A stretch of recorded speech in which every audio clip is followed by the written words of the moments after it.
Hello, I've bought this little stack of EC comic book reprints on eBay, and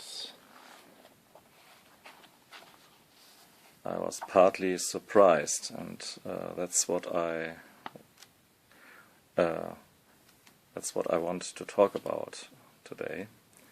Partly there were no surprises because there were the blueprints for movies and comics like Jurassic Park, Mars Attacks, Alien, Back to the Future and so on. There are plenty of dinosaurs, mad scientists, time travel and other archetypes of science pulp, visions of post-apocalyptic scenarios and so on. That was what I was kind of expecting. What stood out for me were stories with an interesting scientific, if you want, approach, and especially two stories.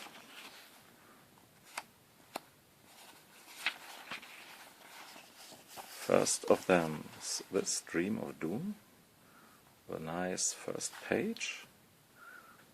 In this story there's a man who caught up in a traffic accident, but then he awakes at his shrink and tells him, oh, here is the shrink, and tells him that he doesn't really know what reality is and what's a dream, because he seems to be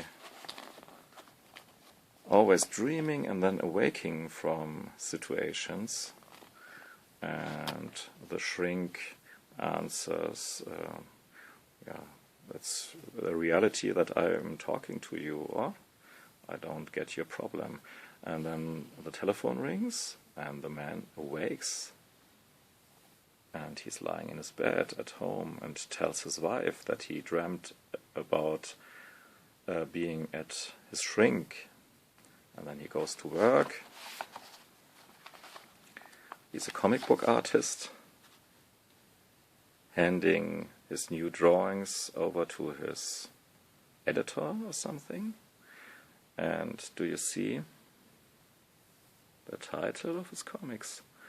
That's 8-Ball Comics. And that's quite interesting to see because, as you all know, Daniel Close, the famous underground comic book artist, alternative comic book artist, had a famous magazine comic book series called 8-Ball Comics. And I guess that's no accident at all, because Daniel Close was a fan of the old EC comics and tried to copy them, especially the line work of the artists. And that's what he got, that's the way he got into comics. Okay, our guy here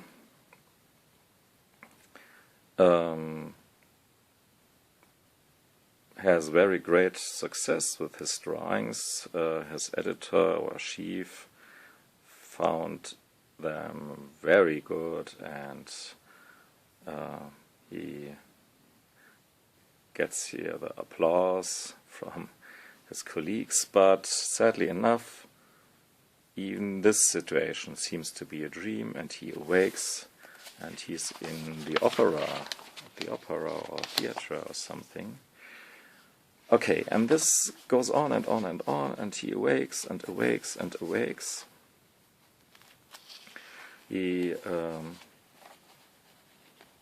also got killed in the process, falls from a building, and got into a traffic accident like in the beginning, and then awakes and is in the room of his shrink, and so on and so on. You have, the story goes obviously in circles. The story sounds familiar, doesn't it? Like in the famous part of the Sandman, where the Sandman took revenge by giving one of his enemies eternal waking, and he doesn't reach the surface of reality and stays always sunk in a nightmarish world. And another story that develops a motive that turns up in a very famous comic book is way at the end of this book. No, that's not that choice. Yeah. The smart guy here believes that he has the means to end all wars. He thinks he's a very clever guy and tells his colleague what he's doing, and this goes very fast, so that the other man couldn't react or do something against it, but he is bombing a town in the neighborhood, Middelburg.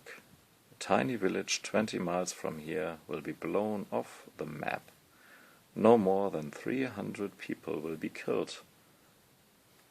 So, and his plan is pretending that Middelburg was bombed, nuked out by Martians, and so in doing so, unifying all the political powers of the earth against one common enemy, the Martians.